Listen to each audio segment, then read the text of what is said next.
es el caso típico del proceso penal, del proceso de familia y del proceso laboral. Otro concepto fundamental, como ya dijimos, es el concepto de parte, que es distinto al de sujeto procesal. Las partes es quien demanda en nombre propio o en cuyo nombre se demanda una actuación de la ley, y aquel frente al cual esa actuación es demandado. Y, por último, para llegar al concepto de participante, son aquellas personas que no actúan en interés propio, sino que actúan representando un interés ajeno que pertenece a la sociedad o pertenece a un particular. Para decir las palabras finales de Davis Echandías, el no ejercicio oportuno de alguno de los derechos subjetivos procesales puede acarrear perjuicios o consecuencias desfavorables a su titular. Por ejemplo, el no ejercicio oportuno de la acción puede conducir a la caducidad de la vía procesal, inclusive a la prescripción del derecho sustancial. Estas son palabras del doctor Davis Echandías y de este modo damos por finalizado el bloque 3.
Vamos a los objetivos específicos de este bloque.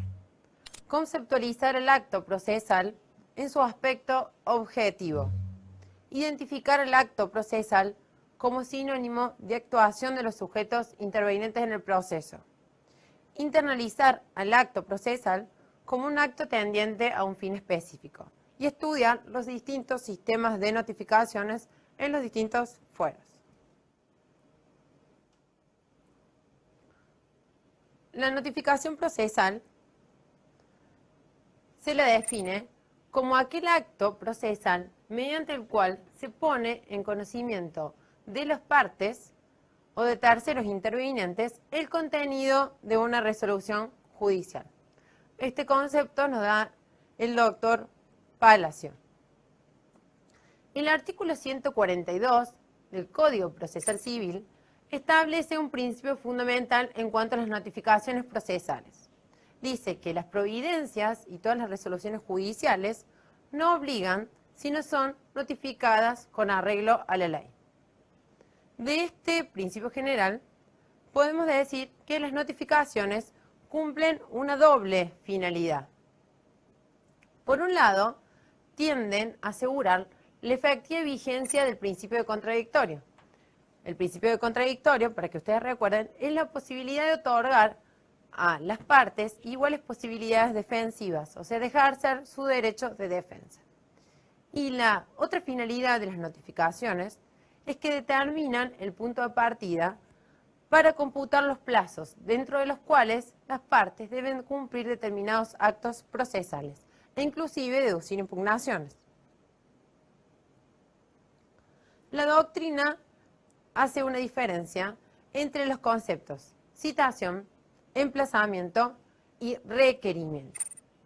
La citación es el llamamiento que se le hace a una persona para que concurra al órgano jurisdiccional para un acto procesal determinado.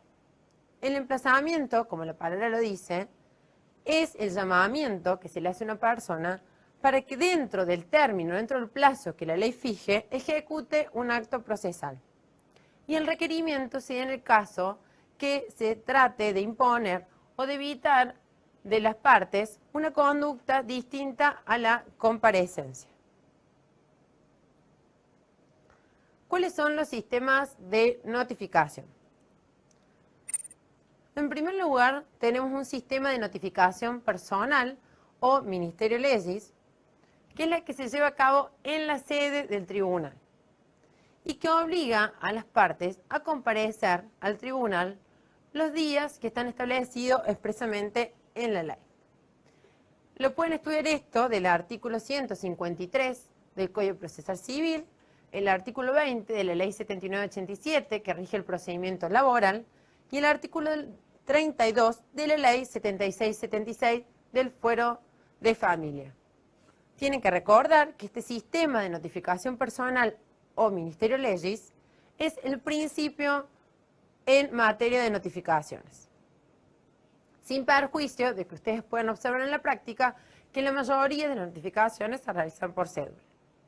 La notificación al domicilio, que es otro de los sistemas, es la que se realiza fuera de la sede del tribunal. Dentro de esta categoría encontramos la notificación por cédula, por carta o documento, etcétera, entre otras. ¿Cuáles son los tipos de notificación? Palacio nos dice que los tipos de notificación desde un punto de vista de la dimensión formal pueden ser notificación expresa o notificación tácita. La notificación expresa, nos dice Palacio, se da cuando existe un efectivo acto de transmisión de conocimiento a través del acto procesal de que se trate. Y, a su vez, clasifica esta notificación expresa entre de conocimiento cierto y notificación de conocimiento presunto. Para que ustedes lo puedan entender, vamos a dar un ejemplo. Es el caso típico de que el notificador, el oficial notificador, se dirige al domicilio de la persona que pretende notificar, toca la puerta y esta persona que queremos notificar está presente y recibe la cédula en sus manos. Entonces, en este caso sería de conocimiento cierto.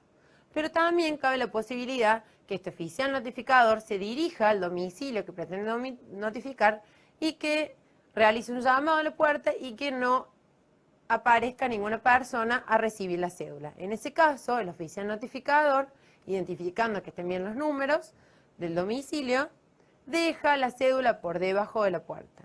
En este caso, se considera que hay una notificación expresa, pero es conocimiento presunto.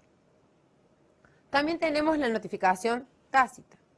Este caso se da cuando ese acto de transmisión de conocimiento del contenido de esa resolución se reputa verificado, ya sea porque lo dispone la ley o por ciertas actitudes asumidas por las partes o sus auxiliares. Tenemos, para que ustedes lo puedan entender, la notificación, en este caso ministerio legis, y la notificación por retiro del expediente. A su vez, Palacio habla de los tipos de notificaciones en cuanto al lugar en que esta notificación va a llegar. Y así podemos decir que las notificaciones pueden realizarse en la sede del órgano jurisdiccional, en la sede del tribunal, como es el caso de las notificaciones por diligencia, por retiro del expediente, la notificación ministerio legis. Tenemos también las notificaciones en el domicilio, ya vamos a ver qué casos son, al domicilio real o al domicilio procesal, y las notificaciones por edictos cuando son personas con domicilio desconocido. ¿Cuáles son las formas de notificaciones que están previstas en el artículo 143 del Código Procesal Civil? ¿Qué dice? Las notificaciones se efectuarán primero el domicilio, ya sea por cédula o por cualquier otro medio fehaciente, en la oficina mediante una diligencia que es suscripta personalmente por el interesado o su apoderado, y tenemos la notificación también por retiro del expediente, la notificación por edictos y la notificación por ministerio de la ley, que dijimos que era la regla en materia de notificaciones. El artículo 144 del Código Procesal Civil establece en qué supuestos tenemos que notificar al domicilio real.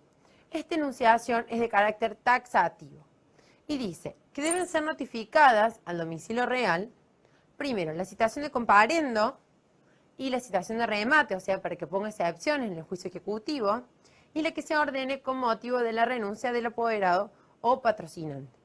Después, la providencia que declara la rebeldía y la sentencia dictada mientras subsista la rebeldía. Por último, la citación a la audiencia o solución de posiciones cuando la parte no intervenga personalmente en el juicio. ¿Qué notificaciones deben llegar al domicilio constituido? El artículo 145 del Código de Proceso Civil establece con carácter enunciativo cuáles son las notificaciones que deben llevarse al domicilio constituido. Esto surge, que es con carácter enunciativo, del inciso 14, que dice que deberán ser notificadas al domicilio constituido todas las resoluciones de las que se haga mención expresa en la ley o que el tribunal, ya sea por su naturaleza, por la importancia o el carácter excepcional, así disponga. Dentro de la notificación al domicilio tenemos la notificación por cédula, que está establecido en el artículo 146, que establece cuáles son los requisitos que debe cumplir una cédula de notificación. Y en el 147 y 148 habla de los supuestos de que el notificado esté presente en el domicilio cuando se lo va a notificar o que el notificado esté ausente en el domicilio. También tenemos la notificación por telegrama o carta para aquellos sujetos que vivan fuera de la ciudad de Córdoba. Dentro de las notificaciones en la sede del órgano jurisdiccional tenemos la notificación por diligencia, que es una notificación en la cual el abogado patrocinante concurre al órgano jurisdiccional y el expediente y suscribe personalmente una diligencia en el mismo. Y de ese modo se queda notificado de la resolución. La notificación por retiro del expediente, también en el supuesto en que el abogado se acerca a la barandilla del tribunal, solicita el expediente y de ese modo se considera notificado de todo lo actuado en el expediente. La notificación por edictos, que está establecida en el artículo 152, procede en los casos que se trate de personas inciertas o con domicilio desconocido que se ignore. Cuando hablamos de personas inciertas, el caso específico o el ejemplo que podemos dar es en el caso de las declaratorias de herederos. En las declaratorias de herederos, en muchos casos, hay herederos que no son conocidos por la familia. Por ejemplo, en el caso que esa persona haya tenido hijos extramatrimoniales de los cuales no se tiene conocimiento, que también serían herederos. Por lo tanto, se notifican edictos ante la posibilidad de que puedan surgir eventuales herederos o cuyo domicilio se ignore. En este último caso, la parte debe manifestar que realizó todas las diligencias tendientes a la averiguación del domicilio. El modo general que se hace esto de averiguación del domicilio es concurrir al padrón electoral que está situado en los tribunales federales para averiguar cuál es el domicilio de la persona que pretenda notificar. Los edictos deben contener todos los enunciados establecidos por acordadas por el Tribunal Superior de Justicia y se publican en el boletín oficial y en un diario de mayor publicación de circulación, digamos, del lugar, del último domicilio citado o del lugar de radicación del juicio. La notificación Ministerio de la Ley, que siempre tienen que acordar que es la regla en la materia de notificaciones, el principio general, está previsto en el artículo 153 del Código Procesal Civil, que dice, salvo en los casos en que proceda la notificación al domicilio, las resoluciones se consideran notificadas al Ministerio de la Ley los días martes y viernes posterior al día en que se hubiesen dictado, o el siguiente hábil si alguno de ellos resultare inhábil. No se considera cumplida esta notificación si el día martes o viernes en que compareció el abogado se hiciera constar en el libro que el expediente no estaba a disposición en la barandilla. ¿Cómo se realizan las notificaciones del Ministerio Público Fiscal? Los integrantes del Ministerio Público Fiscal, ya sea tanto fiscal como pupilar, serán notificados en sus despachos, debiendo acompañarse el respectivo expediente y a tal fin se le entrega a la persona que llena el expediente un control numérico en el que hace contarse la fecha de la recepción del expediente. La citación por medio de la policía judicial en el procedimiento penal, en este caso se hace saber cuál es el objeto de la citación, por qué se lo cita a ese sujeto, en qué calidad de qué, si es en calidad de imputado, en calidad de testigo, y en el proceso que se dispuso esa citación. Y se advierte que si no comparece por su propia voluntad, será llevado por la fuerza pública. Los tiempos en que deben practicarse las notificaciones, como regla procesal, en todos los ordenamientos procesales, las providencias y resoluciones no van a obligar si no son notificadas con arreglo a la ley. Lo que varía es cómo y cuándo se realizan esas notificaciones. En el procedimiento penal, por regla, se dice que las notificaciones se deben hacer conocer en un plazo de 24 horas de dictada, salvo que se dispusiera un plazo menor. En principio, esta notificación en el proceso penal es de oficio por el tribunal. En el procedimiento laboral se dice que sería un plazo de 48 horas de dictado al proveído y eso no impide a que la parte, en principio es de oficio la notificación, pero no impide que la parte pueda instar su diligenciamiento.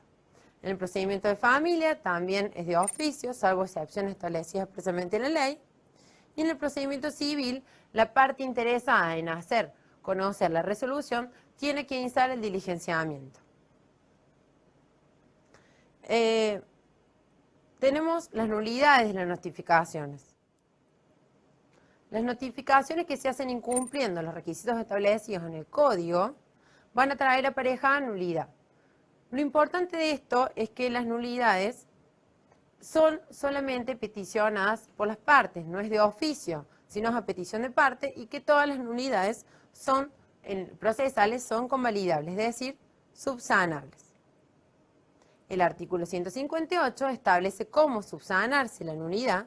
Dice que la nulidad de las notificaciones queda subsanada si la persona se manifiesta sabedora de la providencia por un acto judicial y de las actuaciones ulteriores.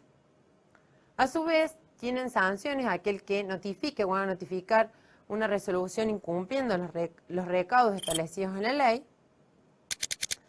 Y por último, podemos decir unas palabras finales del doctor Vescovi, que dice que la moderna doctrina procesalista, a diferencia del procedimentalismo, ha tratado de formular una teoría general de los actos procesales. De esta manera, en lugar de considerar cada uno por separado, se trata de aprender los caracteres y principios generales que se dan en los actos del proceso, los cuales están informados por las ideas generales de los actos jurídicos y las particularidades que le da su inserción en el proceso, como integrantes de una cadena tendientes a un fin. Con esto damos por finalizado el bloque 4 y terminamos lo que sería el módulo 3. Los esperamos en el próximo módulo.